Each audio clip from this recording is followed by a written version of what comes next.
Your progress doesn't need an audience because real growth happens quietly, far away from applause, likes, or approval. The moment you start performing your journey for other people, you give them power over it. You start measuring your worth by reactions instead of results. You start adjusting your pace to match someone else's comfort. But progress was never meant to be a performance. It's personal. It's messy. It's repetitive. It's built in moments nobody claps for and days nobody sees. Most people announce their goals too early. They talk about what they're going to do before they've done anything. And every time they say it out loud, their brain gets a small reward, like the job is already finished. That's dangerous, because now the hunger fades, the urgency drops, and the work feels optional. Silence keeps the fire burning. Silence keeps you honest. When nobody knows what you're building, you don't get distracted trying to prove anything. You just work. An audience will always have opinions. Some will doubt you. Some will secretly hope you fail. Some will project their own limitations onto your vision. Even the ones who love you can unintentionally slow you down with fear disguised as concern. When you move in silence, you remove all of that noise. You stop defending your choices. You stop explaining your timeline. You stop negotiating with people who aren't walking your path. Progress requires focus, and focus is fragile. Every time you invite outside voices into an unfinished process, you risk breaking your concentration. It's like opening the oven every 5 minutes to show someone the cake.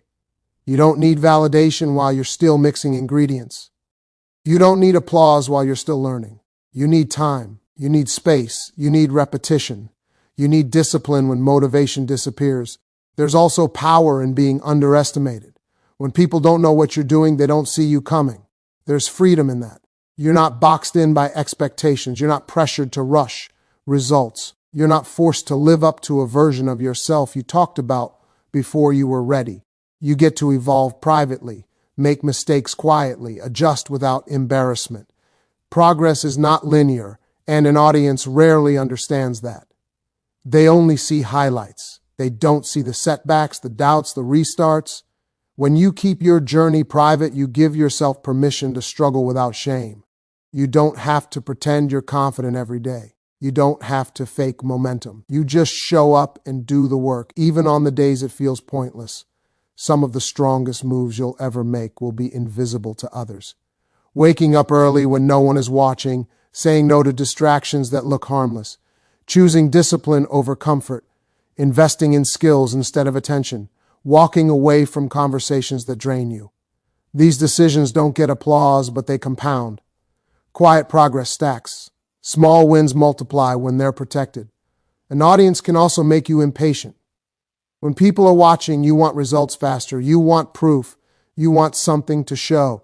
But real progress takes time, and rushing it often leads to shortcuts that cost you later.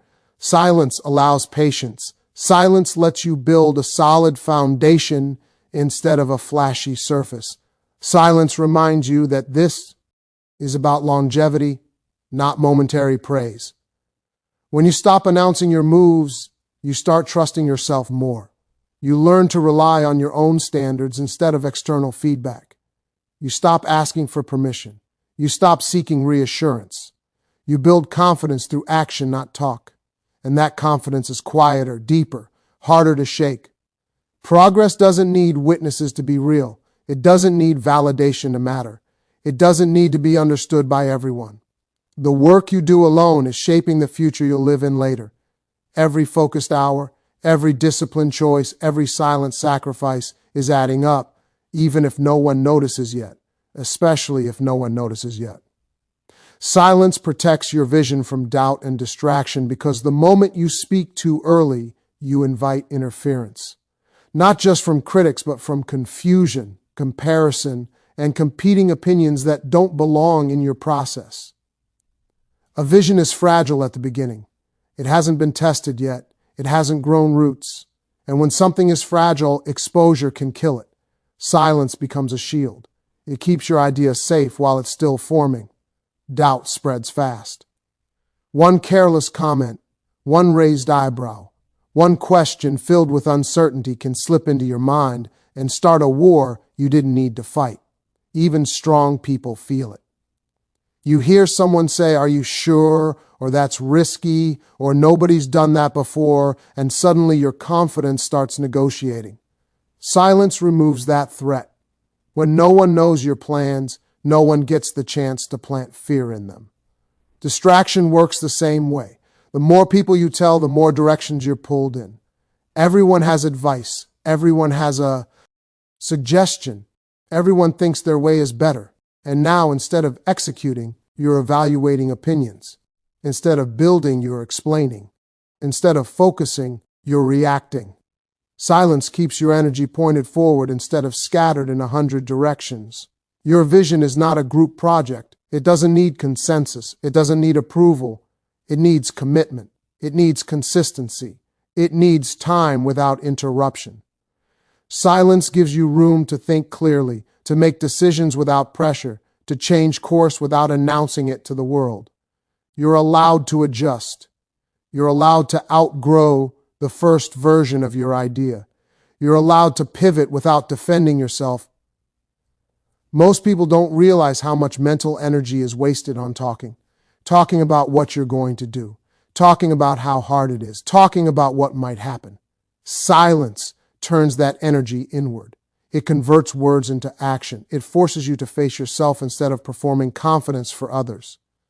When you're quiet, you hear your own instincts more clearly. You learn what matters and what doesn't. There's also a discipline in silence. It teaches restraint. Not every thought needs to be shared. Not every plan needs to be announced. Not every move needs to be documented. Silence is proof of maturity. It shows you understand timing. You know that some things grow best in the dark, away from noise, away from comparison, away from pressure. Distraction doesn't always come from negativity. Sometimes it comes from praise. Compliments can be just as dangerous as criticism if they arrive too early. They can make you comfortable before the work is done. They can trick you into thinking potential is the same as achievement. Silence keeps you hungry. It keeps you grounded in effort instead of ego. When you stay silent, you stop chasing validation. You stop measuring progress by attention. You stop confusing movement with results. You start respecting the process. You understand that real success is built privately long before it's visible publicly. Silence keeps you locked into that truth. A protected vision has a better chance to survive setbacks. When things go wrong, and they will, you don't have an audience waiting for explanations. You don't feel embarrassed for failing publicly. You don't feel rushed to recover just to save face. You can slow down, reassess, rebuild, and continue without noise. Silence doesn't mean fear. It means strategy. It means you're choosing peace over performance. It means you're prioritizing progress over praise. It means you understand that the loudest people are rarely the most focused, and the quietest ones are often the most dangerous when it's time to show results. A vision guarded by silence stays clean. It stays yours. It grows without contamination. And when the time comes to reveal it, it doesn't need explanation. Because the work speaks first. Focus turns small discipline into massive results. Because consistency compounds in ways most people underestimate. One small action doesn't look impressive. One early morning, one workout, one page read, 1 hour of practice feels insignificant on its own. That's why most people quit. They don't see immediate reward, so they assume the effort doesn't matter. But focus is what keeps you returning to that small discipline long enough for it to multiply. Discipline without focus is scattered energy. You start strong, but you jump from one thing to another, chasing motivation instead of building momentum. Focus locks you into the process. It narrows your attention to what actually moves the needle. When you focus, you stop trying to do everything and start doing the right things repeatedly. That repetition is where results are born. Small discipline works like interest. At first, growth is slow and almost invisible. Then suddenly, it accelerates. Skills sharpen. Confidence grows. Opportunities appear. People call it luck, but it's just focus applied over time. The problem is most people break the chain too early. They interrupt progress with distractions, excuses, and inconsistency. Focus protects the chain. When you focus, you remove decision fatigue. You already know what needs to be done, so you stop negotiating with yourself. You don't wait to feel ready. You don't wait for perfect conditions. You show up because it's part of your routine. Small discipline becomes automatic, and when something becomes automatic, it stops draining willpower. Massive results are rarely the product of massive effort in one moment. They come from ordinary effort sustained daily. Focus keeps your attention on the long game. It reminds you that today's work is connected to tomorrow's outcome. Even on days when progress feels slow, focus keeps you moving because you understand the accumulation. Distractions are expensive. Every time you break focus, you reset momentum. You lose rhythm. You dilute effort. Small disciplines only work when they're protected. Focus acts as a filter, deciding what deserves your time and what doesn't. It teaches you to say no to good things so you can say yes to the important ones. Focus also builds identity. When you repeat a disciplined action long enough, it becomes part of who you are. You stop seeing yourself as someone who is trying and start seeing yourself as someone who does. That shift is powerful. It makes discipline easier because it aligns with your self-image. You don't argue with it anymore. Most people look for breakthroughs. Focus builds systems, and systems outperform motivation every time. A system doesn't care how you feel. It only cares that you show up. Small discipline inside a focused system creates stability, and stability creates growth. Focus trains patience. It teaches you to trust delayed results. You learn to work without applause, without immediate payoff, without reassurance. You understand that every disciplined action is a deposit, even if you can't see the balance yet. Over time, what once felt small starts to feel inevitable. Results begin to stack. Progress becomes visible. What looked like minor effort turns into undeniable achievement. Not because you did something extraordinary once, but because you did something ordinary with focus, over and over again. Not everyone deserves access to your plans because access creates influence, and influence shapes outcomes. The more people who know what you're trying to do, the more voices you allow into your decision-making. Some of those voices will be loud, some subtle, but all of them carry weight whether you realize it or not. Protecting your plans is not secrecy out of fear, it's wisdom about boundaries. Some people don't want to see you grow beyond the version of you they're comfortable with. They may not say it directly, but it shows in hesitation, jokes, or warnings wrapped in concern. When you share your plans with them, they filter your vision through their own limits. What feels possible to you feels threatening or unrealistic to them. That mismatch can shrink your ambition if you let it. Other people mean well, but still cause damage. They question your timing. They suggest safer options. They remind you of risks you already know exist. Slowly, certainty turns into hesitation. Momentum turns into overthinking. By the time you're done explaining yourself, the energy you had to act is gone. Access comes at a cost. Plans are sensitive, they're unfinished, they need flexibility. When too many people know them, you feel locked in. You feel pressure to follow through exactly as you described, even if growth demands a change. You stop listening to your instincts and start managing expectations. That's how people get trapped in paths that no longer fit them. There's also the issue of entitlement. Once people know your plans, some feel entitled to updates, explanations, or involvement. They ask questions, they offer opinions, they expect results. What started as a personal vision becomes a public obligation.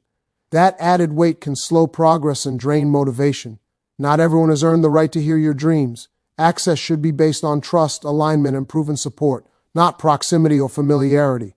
Just because someone is around you doesn't mean they're for you. Just because they listen doesn't mean they understand. Protecting your plans allows you to move with clarity instead of caution. When you limit access, you reduce interference. You make decisions faster. You adjust without guilt. You stay connected to the original reason you started. Silence keeps your plans clean, free from comparison and external pressure. There's strength in selective sharing. A small circle, or even no circle at all, can be powerful. When you stop broadcasting intentions, you stop performing progress. You start executing. You let actions replace explanations. Privacy also keeps you grounded. You're not chasing praise for ideas. You're working toward results. You're not feeding ego. You're feeding discipline. That shift changes everything. Some plans only survive when they're protected. Some goals only grow when they're hidden, and some victories are sweeter because nobody knew what it took to get there. Consistency beats noise every single time because attention is loud but discipline is quiet. Noise looks impressive. It talks big. It announces intentions. It demands recognition. But noise doesn't last. It burns hot and fast, then disappears. Consistency shows up without drama. It doesn't explain itself. It just keeps going. Most people confuse visibility with progress. They think being seen means they're moving forward. They think talking about work is the same as doing it. Noise creates the illusion of momentum, but consistency creates the reality of results. One is exciting, the other is effective. Consistency wins because it doesn't rely on motivation. Motivation fades. Energy fluctuates. Mood changes. Consistency doesn't care how you feel. It operates on commitment, on showing up even when it's boring, even when it's uncomfortable, even when nobody notices. That's why it's rare. That's why it works. Noise is reactive.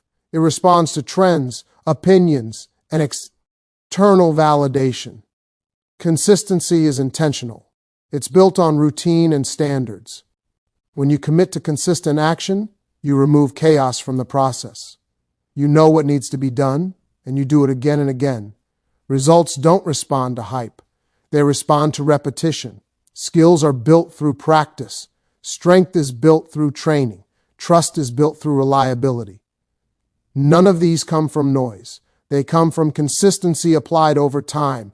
Noise seeks attention now. Consistency builds value for later.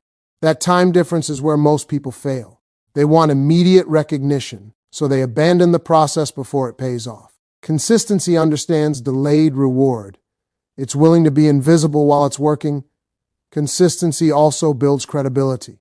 People may ignore you at first, they may doubt you, but over time, repetition becomes proof. When you keep showing up, when your work speaks for itself, the noise fades. What's left is respect. There's a calm power in consistency. You're not chasing trends. You're not reacting to every opinion. You're focused on your lane. That focus compounds. Each small action strengthens the next. Momentum builds quietly. Noise distracts. It pulls attention away from the work. It tempts you to compare, to perform, to rush. Consistency anchors you. It keeps you grounded in process instead of pressure. Over time, consistency outlasts talent without discipline, passion without structure, and ideas without execution. It doesn't need to announce itself. It doesn't need applause. It just keeps showing up, stacking effort, turning ordinary days into extraordinary outcomes. Let results speak louder than explanations because explanations are often a sign of insecurity, while results are undeniable. When you explain yourself too much, you're trying to convince people before there's evidence. You're asking for belief instead of earning it. Results remove the need for conversation. They answer questions without words. Most explanations are wasted energy. People will hear what they want to hear anyway. Some will misunderstand you on purpose. Some will twist your words. Some won't care no matter how clearly you explain. Results cut through all of that. They don't argue. They don't justify.